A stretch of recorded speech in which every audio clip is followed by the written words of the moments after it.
I've been reading a book called The Battle Cry of Freedom, and it's a history of the Civil War. And I just read one about called What Hath God Wrought, which is about the years, the generation before the Civil War. And something happened about the 1840s. The South, in particular South Carolina, every time they get in some kind of conflict, they start to say, well, if you don't do it our way, we'll leave the Union. If you take away our slaves, we'll leave the Union. You take away our way of life in this peculiar institution, we'll leave the Union. If you elect that black Republican, Abraham Lincoln, we'll leave the Union. And he was, and they did. And it led to that conflagration where more people died in 2 days at Gettysburg than died in 10 years in Vietnam. More soldiers fell. Well, as many as 850,000 lives were required to bring an end, and South Carolina and the South, they lost their slaves. Well, about 100 years later, right about 100 years later, Lyndon Baines Johnson signed the Civil Rights Act and the Voting Rights Act. And a number of the Dixiecrats, the Democrats from the South, Old South, thought that was terrible, and they left the Democratic Party and became Republicans. And it changed your party, our party. Changed it. Not the party of Lincoln anymore. Because we hear the same kind of, if you do this, then we'll... Well, you know how it's gone. And keeps going. There must be another way. Because we are not a nation dedicated to, I'm right, and if you don't agree with me, I'm going to take my football and go home. We are a nation based on what Thomas Jefferson wrote. All people are created equal. That includes blacks, Mexicans, Muslims, Jews, and that jerk on the corner you can't stand. Absolutely equal. And are given certain inalienable rights, and among these are life, liberty, and the pursuit of happiness. That is the ground foundation of our nation. That we would even reach in that direction and progress in that direction and move through the Civil War and the disposal of slavery. There's still millions of people around the world being caught up into slavery. And we know it's wrong. There's no question that it's wrong. And we had to move into civil rights, and we're starting to figure out that may not, barring people from the polls, paying women an average of only 70% of what men are paid for the same work. We have progressed. And that progression started with one man who was more than a man. One person in history, that's Jesus the Christ. Because Jesus started it by talking with, are you ready, a Samaritan woman. That would be like talking with somebody, everybody knew the reputation of that woman. And a man talks to her, and he's painted by her brush in the public mind. Jesus started that, treating each person as equal with equity. He dined with prostitutes and those Roman toady tax collectors, and he brought the children to him. Children were nothing, and yet he brought them together and treated them with equity. Equity. In our relationship, we are created equal. There's lots of inequalities, but we are going to look at how we are created equal. And for 2,000 years, we've been working in that direction. It's been an uphill struggle. Every step of the way, there have been those who cling to the old ways, to the right ways, to the God-given ways, and they quote the Bible up one side and down the other, because the devil himself can prove his point using the Bible. And yet, they're grasping on a past that was the old way, and Jesus has another way. The other way. And that way is to turn around. Turn around. Accept the good news. Be joyous in the good news. What's this good news? That when you turn around, when you turn away from yourself and your background, that says that all these things must be true, because my pappy said it's true, my grandpappy said it's true, the great-grandpappy, and everybody agrees with me that those people are secondary and they aren't as smart and they just don't belong. when you let go of that and turn around, something happens. And the world changes. The world changes for you first and for everyone else. But when Jesus did this turning around there on the road, and he said, I'm going to Jerusalem, and they're going to arrest me and beat me and torture me and kill me, that was way too much turning around, because you're not supposed to talk like that, Jesus. You've got to have positive thinking. You've got to think and grow rich. You've got to prove yourself as a mighty power of God. And going and dying seems to me like a terrible way to prove it. It's like going to a ball game and saying we're going to lose. It is. It sounds like that. And yet Jesus is turning around because he is the Messiah. Everybody thought the Messiah was a king or a warrior or a priest. And Jesus knew that all of these are just shades of the power of God. And the power of God is different. It goes the other way. And so Peter rebukes. The word rebuke means cusses out.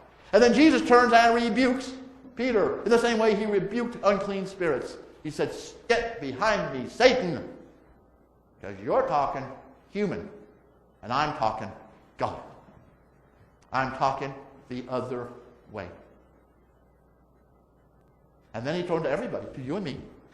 He said, if you're going to follow me, you're going to have to pick up your cross. Now, the first thing we think is, oh my God, I'm going to have to carry a cross. Oh, these struggles, these trials are too much for me. I can't handle it. And then, like the gal on the Unwrap the Bible says, I'm going to Twitter my suffering, and I'm going to make a selfie of myself following God. I'm working so hard at following God. But Jesus said, no. My yoke, my crossbeam is light. It's light. Don't let the world and Satan or yourself, all your habits, tell you it's going to be a problem. Lift up your cross. Carry what God has called you to do and move in the way of Christ. And you'll discover it is light. Not only is it light, it is shining light. It is spectacular light. New possibilities open for you. New wonders become possible. You never know what God has in mind. When I was coming out of high school and through college, finally graduated from college, I thought of myself as sitting in the middle of this room with doors all the way around. And these were all the possibilities, because everybody said to me all my life, you can be anything you want to be. And I had no idea what I wanted to be. Because I felt that if I moved towards one door, I'd be moving away from another one. Until God whacked me upside the head and said, "Boom. You are either, the world is going to hell in a handbasket. You're either going to have to go in the handbasket business and make a buck off it, or you're going to go into ministry and fight it. And open up a new possibility for people."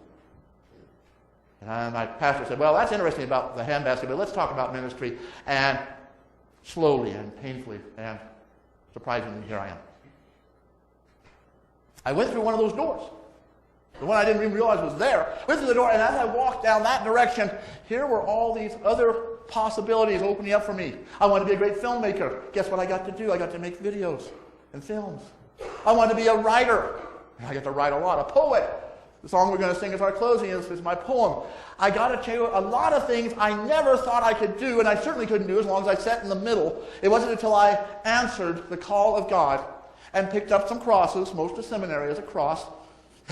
Some have been there. And the church can be a cross because they were real people. And all of this can be painful and difficult.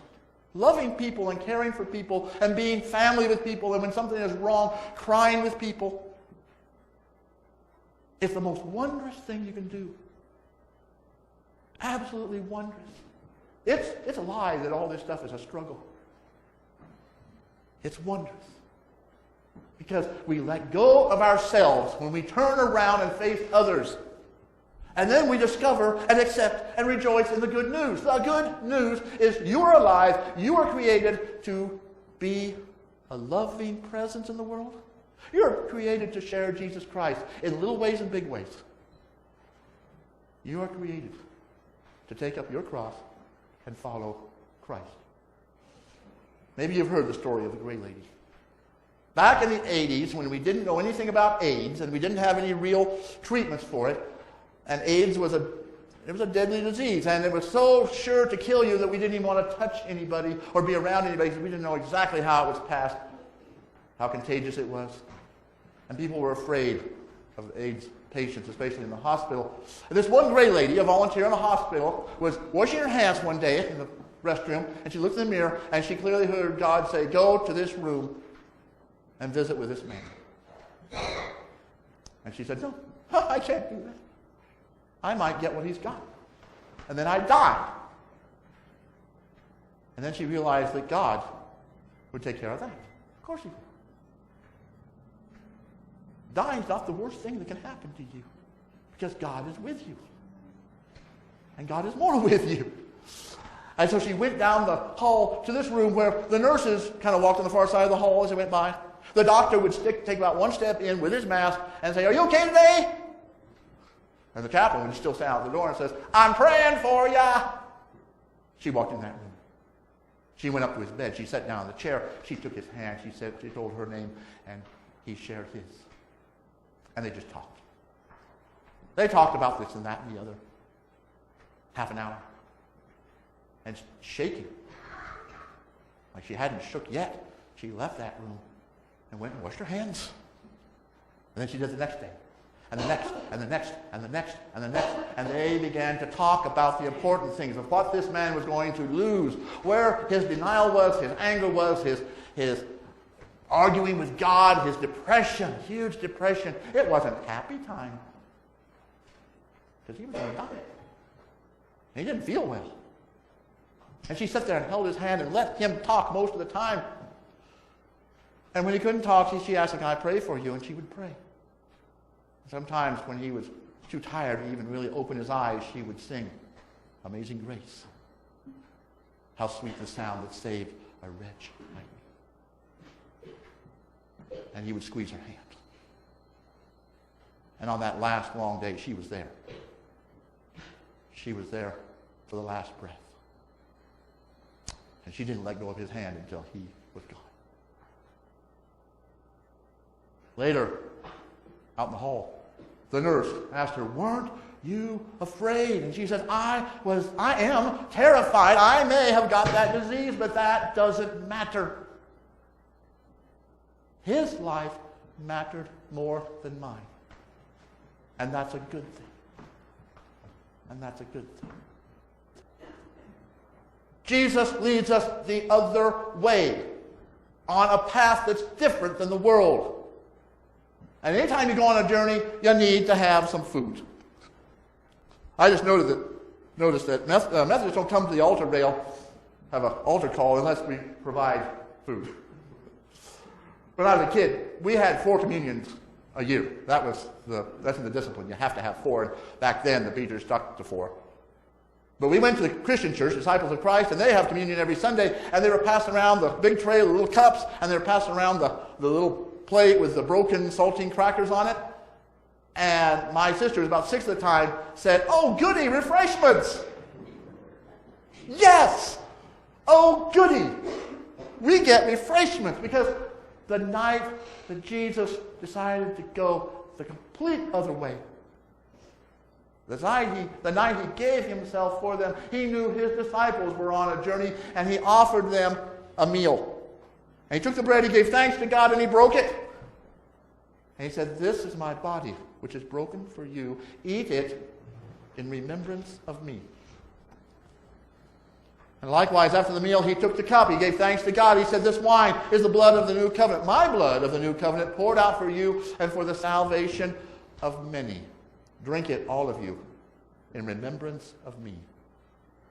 And so we come to this table, this refreshment, this food for the road, once again committing ourselves to take up the cross. And with this strength of Christ in us, follow on his way. I invite you to come forward as the Spirit so moves. We start to share in the communion. You want to come help? Okay, you got to help this time. Do you want to help too? You want help? And now may the Lord bless you. Now may the Lord make his face to shine upon you and be gracious unto you. May the Lord lift his countenance upon you and grant you peace. Wait for the key change. It's coming. I hear the Spirit moving.